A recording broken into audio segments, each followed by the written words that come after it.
Last week's parsha speaks about that you're not permitted to pursue a borrower to pay his debt. And the Torah says that there will not be any poor among Jews.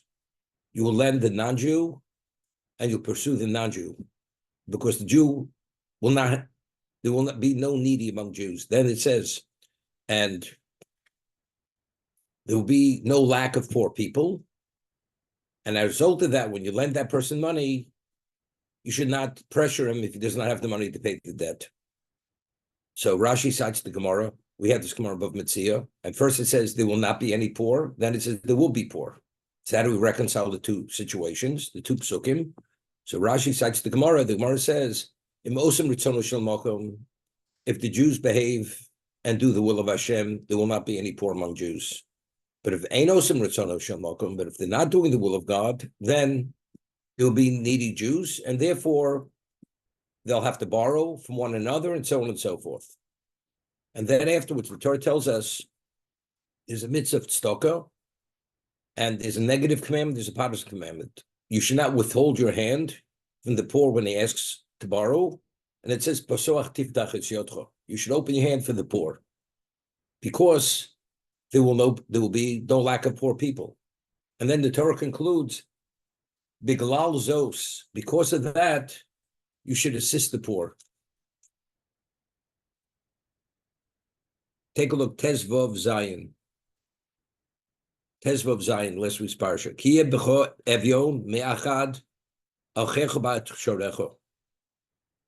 Right? So over there, Rashi himself cites the Gemara.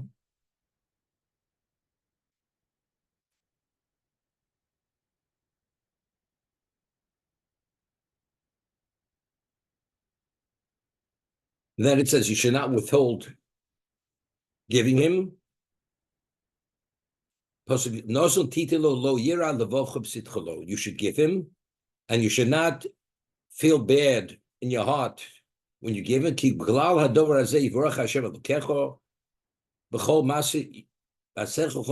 For this reason, God will bless you. So Rashi says,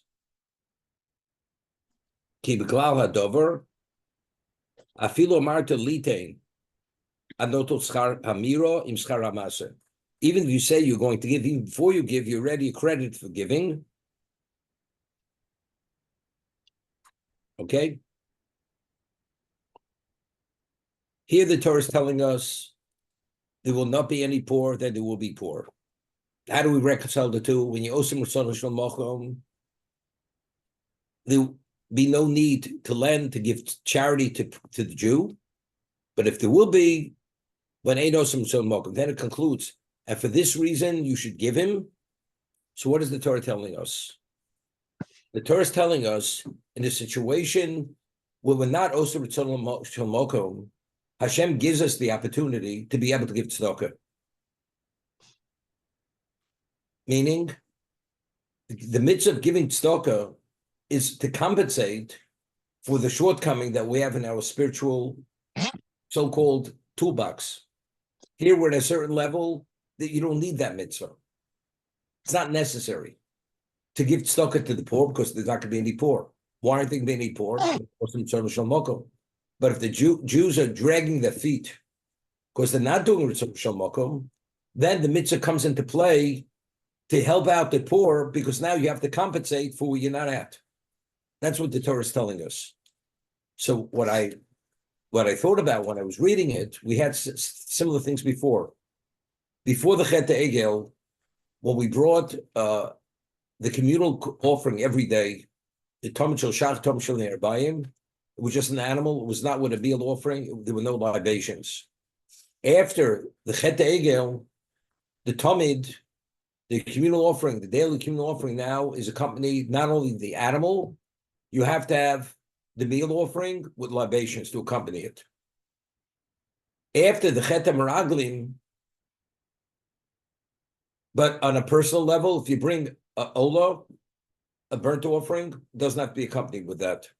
After the Chet Meraglim, when even an individual brings a korban, now it has to be accompanied with the mincha and the libations. So the Sephardo there says that as we regress, spiritually speaking, Hashem gives us situations to compensate, to bring the korban to a higher level, to be able to bring about that level of atonement. Before the Egel, we didn't need that level of kapara.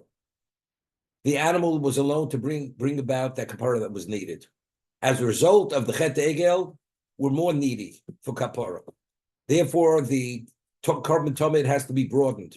Not only the animal, you have to have meal libations, meal offering together with libations. But on the individual level, we've still at that okay level. The animal was enough. But after Chetem or Aglim, where the Jews failed again, on a personal level, over there, not only did the communal offering have to be expanded and broadened, even the individual korban had to be expanded and broadened. Because Hashem always gives us something to compensate for our shortfall, our spiritual shortfall. Same thing over here. If Osam Ritzon Shal Mokom, you don't have to give it tzedakah. You're in a good place. But if, in fact, there are evyonim, if they are poor, why are they poor? Because Ein Osam Ritzon Shal Mokom, Hashem gives us the mitzvah tzedakah to address that issue, exactly the consequence of that issue, which is poverty. Address that poverty. How do you address poverty? With a mitzvah. So by addressing poverty with the mitzvah, you're compensating for the spiritual shortfall as a result of Enos and Ritzon Shel Mokom. That's the point they're making. Shoftim v'shotrim titel chob chosherecho. Asher Hashem elkecha nosin l'chol l'shvatecho. Judges and law enforcers, you should place in all your communities, among all your tribes, mishpat tzedek, and they will adjudicate the people a judgment which is righteous. Let's see Rashi, cites the Gemara, the Midrash, Shoftim dayonim apsokim esadin. The dayonim, they're the ones who give the verdict. Shotrim, or the law enforcers, they actually compel the people to follow the dictate, the verdict of the court. Even if it means through physical force with the staff and with the whip,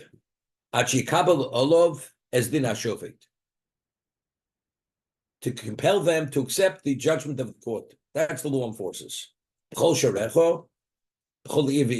Every city has to have a bezdin and has to have shoftim and has to have shotrim. Shvatecho, l'shvatecho, okay. Every shevet, every tribe had its own like so-called Supreme Court. Like we have state Supreme Courts, then you have the federal Supreme Court. B'chol divir. Shoftus menei dayorim hamumchim tzadikim lishmot tzedek. The Gemara in Sanhedrin speaks about this, that immediately it says afterwards, you're not permitted to plant an idolatrous tree near the Mizbeach. Appointing judges who are not qualified to judge because people have conflicts of interest. You point the relative, the person pays for the position, he's not qualified for the position. It's like planting an Asherah and in the sanctuary right next to the Mizbeach. So they have to be qualified to give a righteous judgment, Bishmat Tzedek.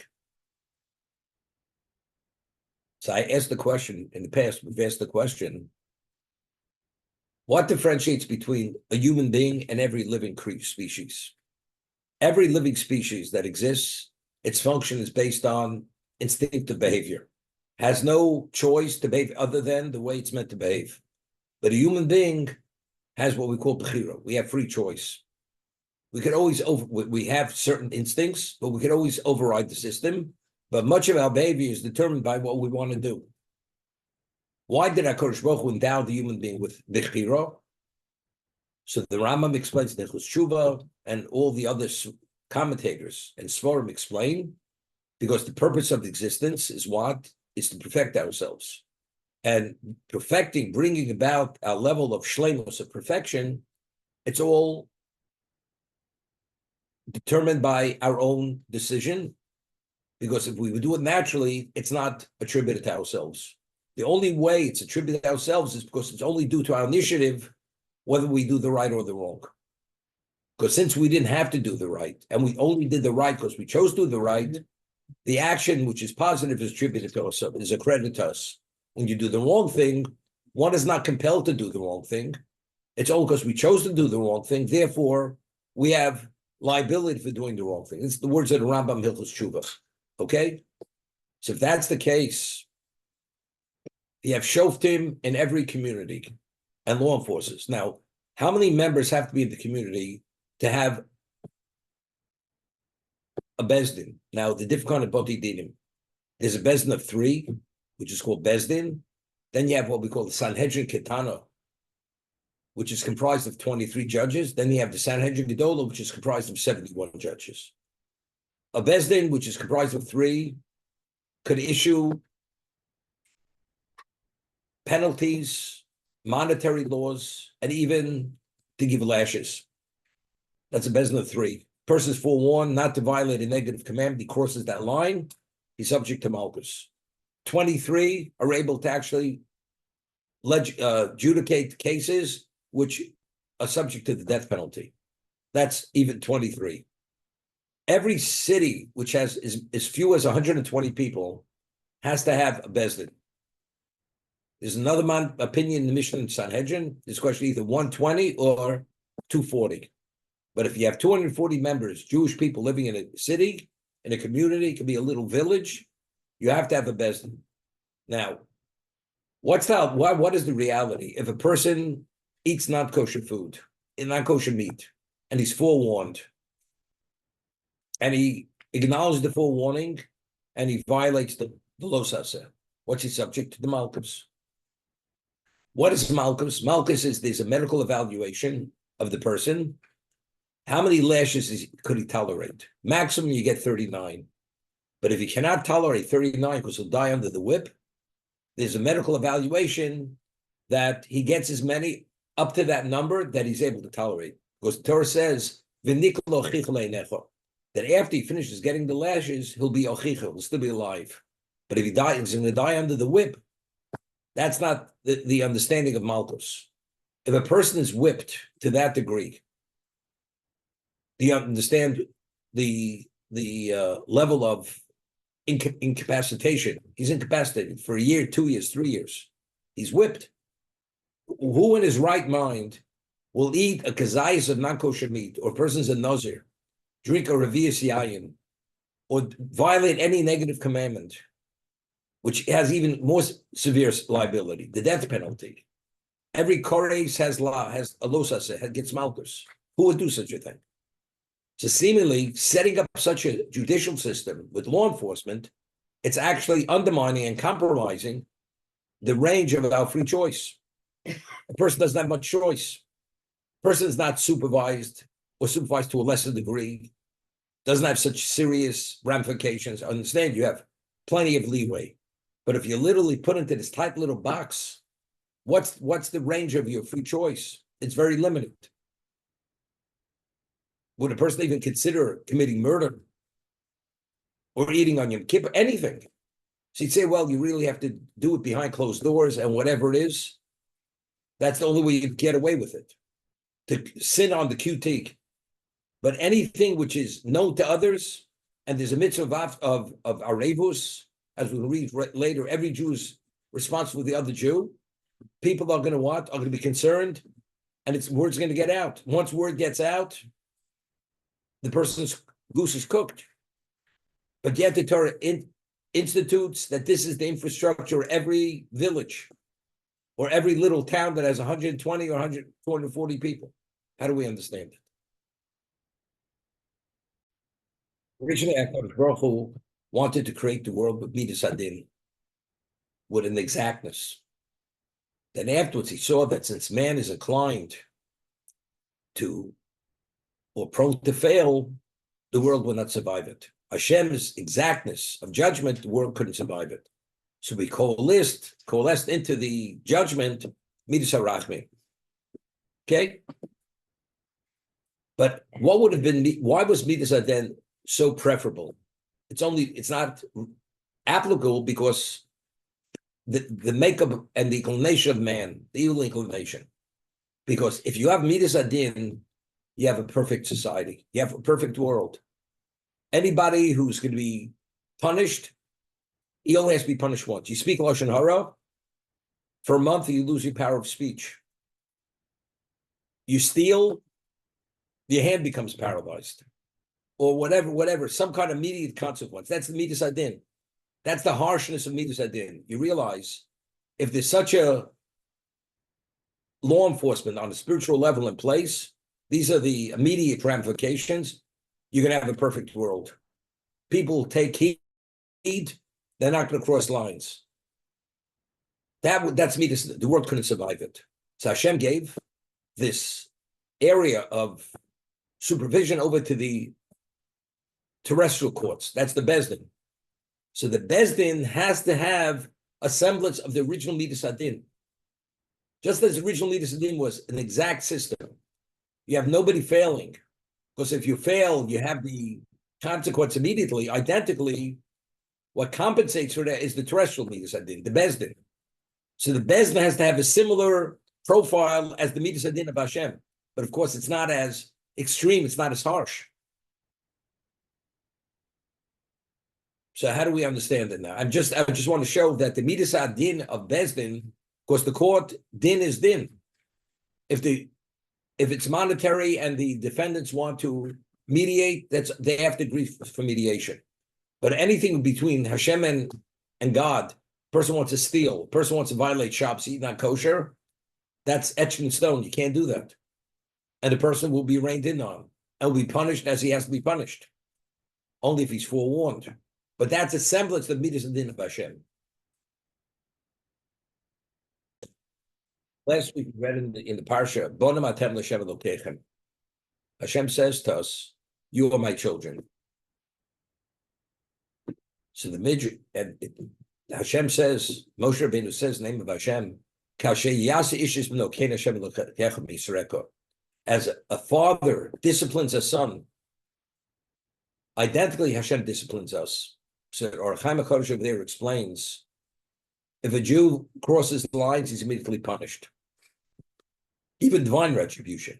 The world, idolatry, murder, incest, levels of perversion not to be understood, and Hashem doesn't rein in on them.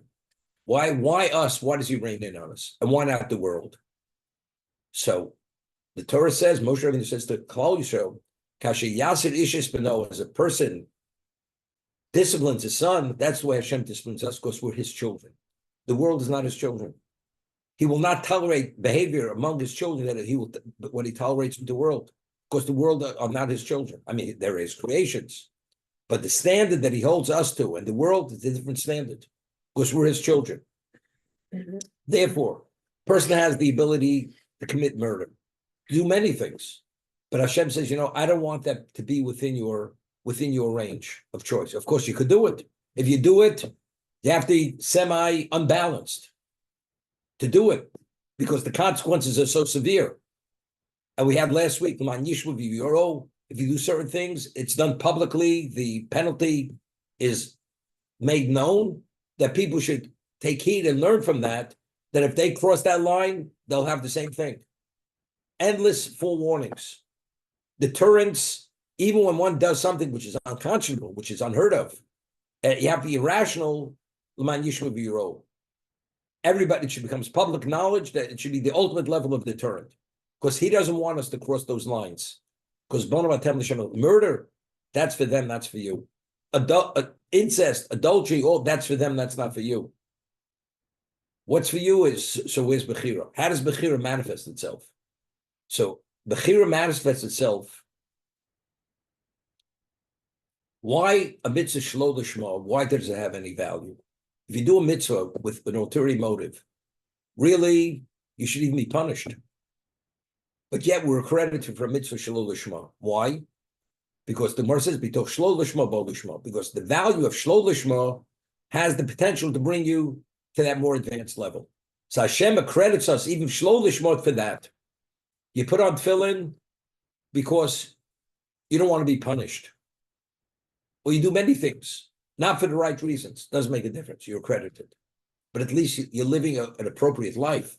It may be for the wrong reason. And even when you do it for that reason, ultimately it has the potential to bring you to a level of understanding that you do it for the right reason. The Rambam writes in Shmona Prokim, he explains it with a moshe, with an allegory. You have a child. A child is being raised by his father. And the father gives all kinds of incentives to the child to be able to act appropriately and behave correctly. So when the child is small and he wants the child to do certain things, what does he offer the child? As the Rambam writes, this is going back in Egypt, going back, whatever it is, to the year 1150. You offer him a date, a sweet date. It's like a candy. That's the incentive. That's incentivized child to do the right thing. The child gets a little bit older. You offer the child, if he does the right thing, you can buy him a pair of leather shoes, a pair of sandals. Date doesn't do the trick any longer. He needs a greater level of incentive. The child gets a little bit older. You tell him you're going to buy a suit of clothing. He's going to have a suit, clothing, because he's already a teenager. When he gets a little bit older, you tell him if he does the right thing, you give him a gold coin. And as he gets older, you increase the incentive, you incentivize him to a greater degree. And eventually, because you've conditioned him to behave properly over all this time with all these various incentives, and he reaches a level of understanding and intellect, he doesn't need incentives any longer. Now he appreciates the innate value of appropriate behavior, so he doesn't need incentives. That's mitoch shlo lishmo bo lishmo. It's really a conditioning process. Hashem says, condition yourself shlo lishmo, but when you do the right thing long enough, you don't have the pushback. You don't have the inertia any longer, and as older that you do it naturally. Once you do it naturally, where you don't have all the reasons not to do it, then you could appreciate the innate value of doing the right thing. That's the Rambam in Shmona Prokim. So I'm saying it's the same idea. For us, initially it's difficult. As we say, kol haskolos koshers. Initially, to take on a new mode of behavior, it's difficult.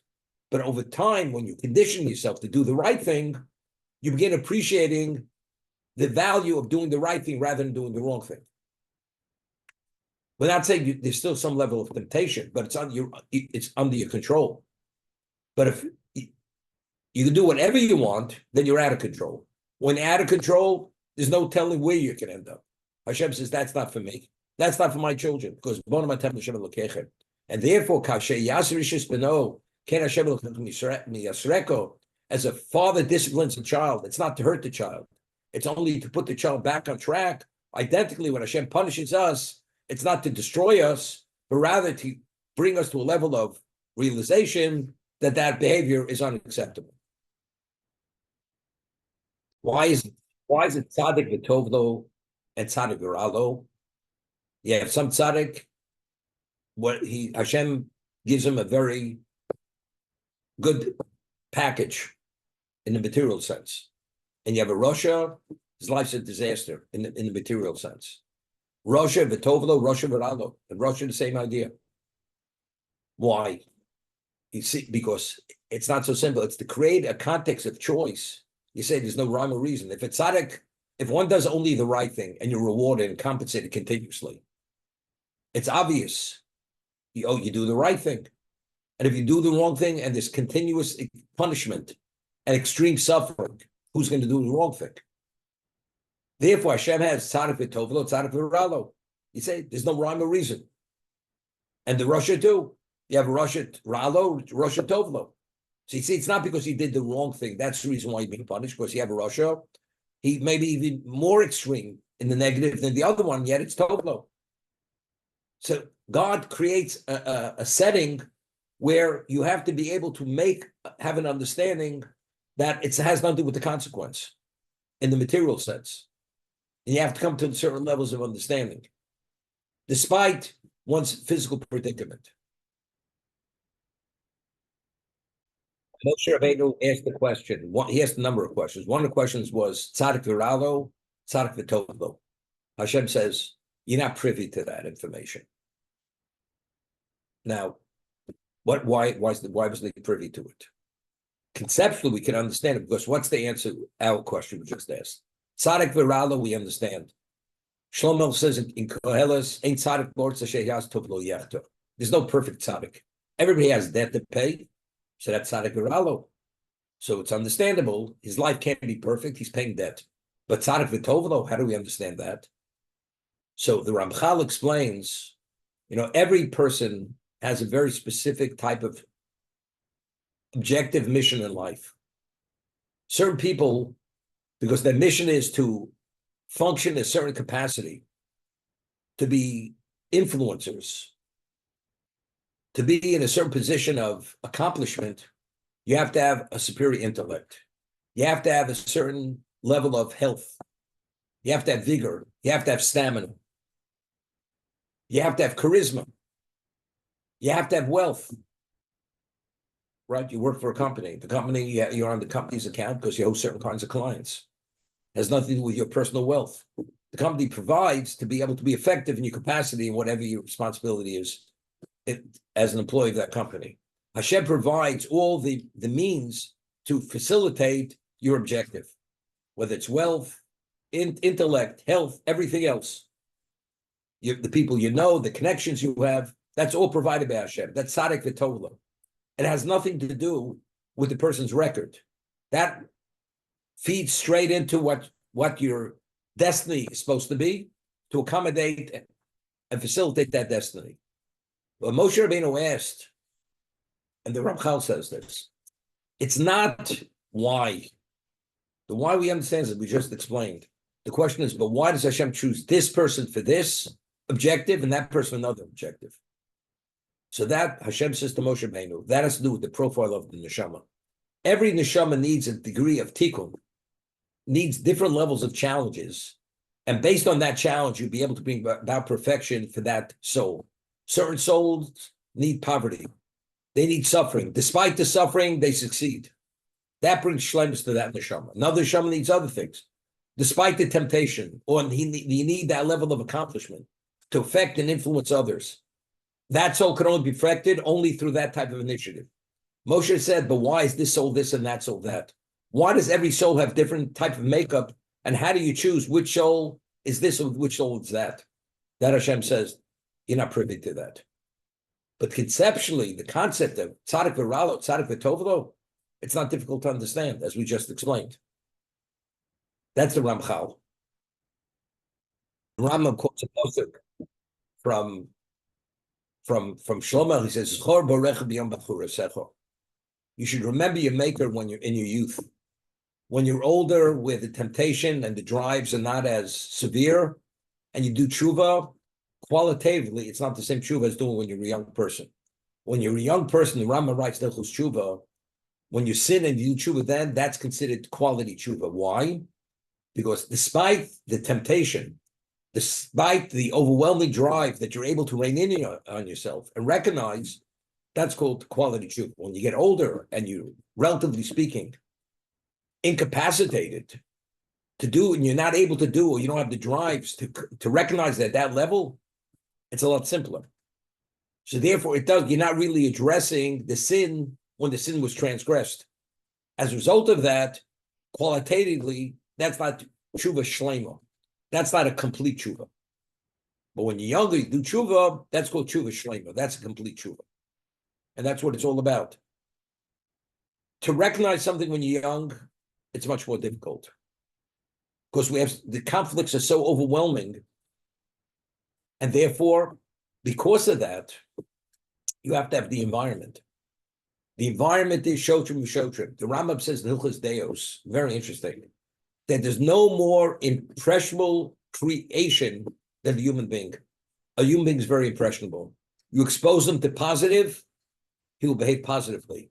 You expose him to a negative environment, he will behave negatively. Therefore, the Rambam says it's crucial and essential that a Jew puts himself in a very positive environment, that the environment is conducive to do the right thing, whether it's values, whether it's behavior, whatever it is, for that reason. That's the Ram Hilchos Deus. But it's interesting, Hashem created the human being, that's part of his choice. Where do I want to put myself? But that's a choice.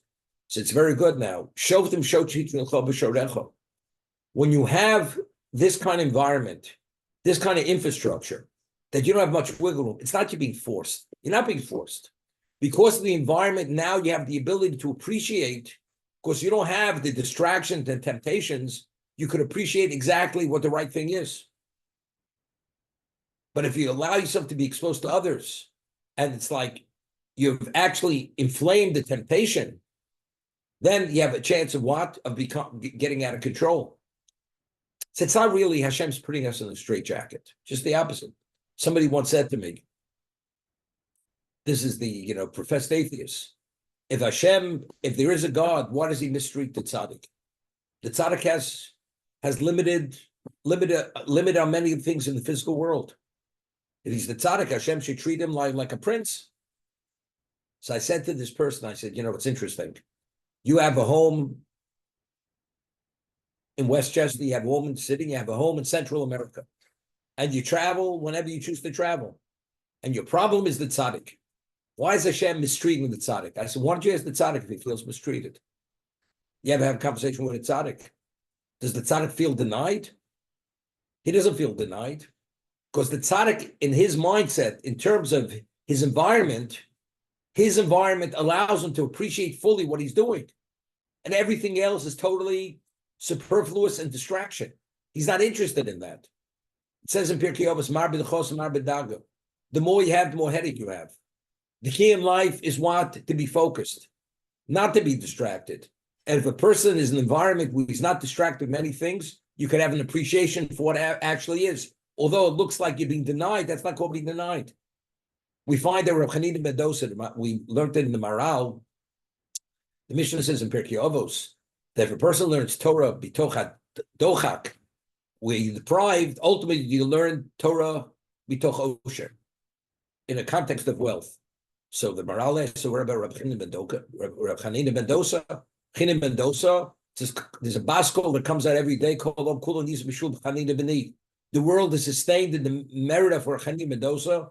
Shedailo b'kav charuvim the erev Shabbos to erev Shabbos. It was enough. He had a small measure of carob from Friday to Friday. I mean, nobody learned Torah b'toch dochak in a deprived state as he was, barely at the level of existence, subsistence. He couldn't live. The world is sustained in his merit, and yet he never became wealthy or never had something more than that. Why? That's the Maral's question. The Maral answers, Chanina Dosa didn't want it. He didn't want to have any level of distraction. He wanted to be lean and mean to the degree that there's no distraction. He doesn't want to be put in a situation where exactly he should appreciate everything that he has. Changing his script would actually could infringe on that.